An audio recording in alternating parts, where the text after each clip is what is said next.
Welcome back to the Coach's Corner. John Stanko of Gaels.com, being joined by Iona College women's soccer head coach Sarah Brady. Coach Brady, appreciate the time as always. Of course. Last Wednesday, the Gaels fell 2-0 at Fairfield despite outshooting the Stags. What did you see unfold over the course of that game? Outshooting, outplaying.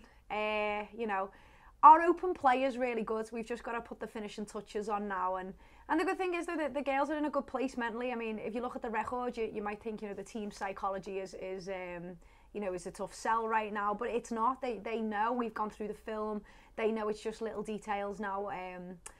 They're proud of the fact that they're outplaying teams, but the game's about outscoring teams. So as much as they're happy with their progress, we've got to put them finishing touches on now because we're starting to become a little bit wasteful, and that's disappointing, but not disappointing in a negative way, just disappointing in, okay, we've just got to turn this corner now.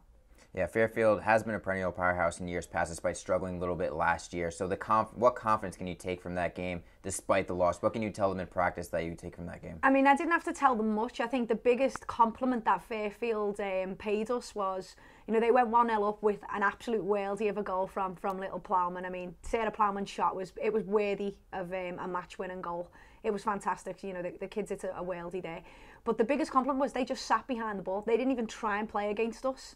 And when you look at kind of the two programs historically, the fact that, they might say, well, it was a planned tactic to just sit in and make us hard to break down. I honestly think that's a massive compliment to our kids. Teams know they can play. So a powerhouse such as Fairfield, willing to take the tactic to sit behind the ball, I think is a huge compliment. So that was definitely something that when we said to the girls, look, that level of team with that quality of player doesn't even want to come out against you, then I think it's a nice little lift for them. Possession has been something you guys have preached during practice, and over the past couple games, you guys have controlled the possession for the majority of the time against Canisius and Fairfield. How do you coach that in practice?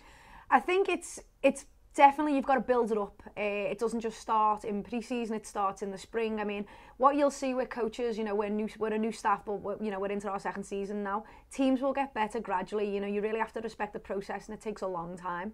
We touch the ball in every activity. I mean, you've come out to a few of our sessions. Everything's involving the ball, but there's a lot of preaching confidence with the ball. We can coach them activities, but we want them to actually be brave. Go for it. It's not going to work every time, but the more you do it, the more you learn to refine. And obviously, the learning from the mistakes piece is huge. But we're a smaller team. We're a technical team. We love that identity. We're recruiting those type of players. And, it's just a long, long time, but it'll get there and it'll get better and better. Now, how do you practice finally executing once you have that possession? How do you practice getting that ball in the net for no one who's attended a soccer practice before? I think it's reps is the main thing. So a lot of repetitive, do this again, do this again, do this again. And the nice thing is, individual feedback. What we've been doing a little bit, we've moved into a different practice phase now where, M takes a group, I take a group. And, it's just there's feedback all the time. And I think that's the main thing with this level of player. You can coach them in a team setting, but now that we're talking about refinements and details, it has to be individual. So there's a lot of individual film. There's a lot of kids doing extra practices, small groups or individuals with me.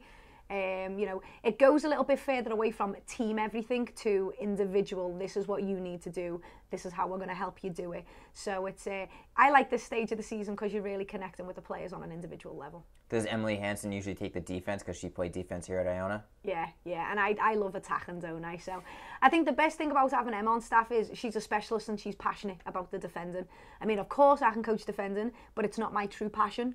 So I love that I get the time freed up to work with the attacking players and work on that creative piece and that confidence piece. But yeah, Em drills them. Emily's the boss of the defence, definitely. I'm sure she likes to get back out there on the pitch as well.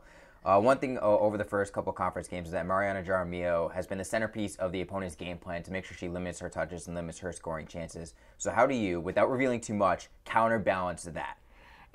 The game's not played with one player. I think when we lost Kribus, a lot of people wrote us off. Kribus, giving a nickname out there. When we lost Christine, a lot of people were like, okay, well, Iona are done. And it's just an opportunity for someone else. I think what we did is we tweaked the shape slightly. Mar's a fantastic footballer and she's having a good season right now. And whatever people counter her, we'll have something else up our sleeve. We're a pretty switched on team tactically. So I think she's going to be elusive. She'll people will come up with some counter. We'll come up with some counter punches anyway to people's haymakers. So we're not worried about that. This week you have Manhattan on Wednesday and Siena on Saturday. You just watched a film of Manhattan beating Siena 2-1 earlier in conference play. What did you see from that game? What do you anticipate from the Jasper, especially tomorrow? Manhattan specifically. Obviously I was over there, loved it over there. Know Brendan very well, defensive-minded coach, very tight, doesn't give much away. It's going to be a game. They're playing much more technically this year, which is really nice. But I think it's going to be a game of whoever capitalises on the mistakes. There's not going to be many. And whoever executes their opportunities. We've got to be far less wasteful than we've been. There's no point now playing teams. We've got to outscore them. Manhattan have a special player in Erica Medina, so, we'll be giving her some attention. And Siena, Siena graduated a hugely successful senior class. They had the Defensive Player of the Year last year. So Siena are playing great. They're just young. They're kind of in a similar situation to us, where if you actually watch them play, they're outstanding. And their kids are doing everything I'm assuming Steve's asking them to do over there. They're just missing that finishing touch, but they'll get it. They're a good team. So both tough games, be tight, and I'm excited for both of them because I think we're pretty well matched with both teams. Well, the Gaels battle the Manhattan Jaspers tomorrow at 7 p.m. in Riverdale, New York, and they host Siena at Mazzella Field at 11 a.m. on Saturday. That's the Maroon Maniacs game. So all Maroon Maniacs come out to Mazzella Field and support the women's soccer program. Coach Brady, appreciate the time and good luck this week. Thank you.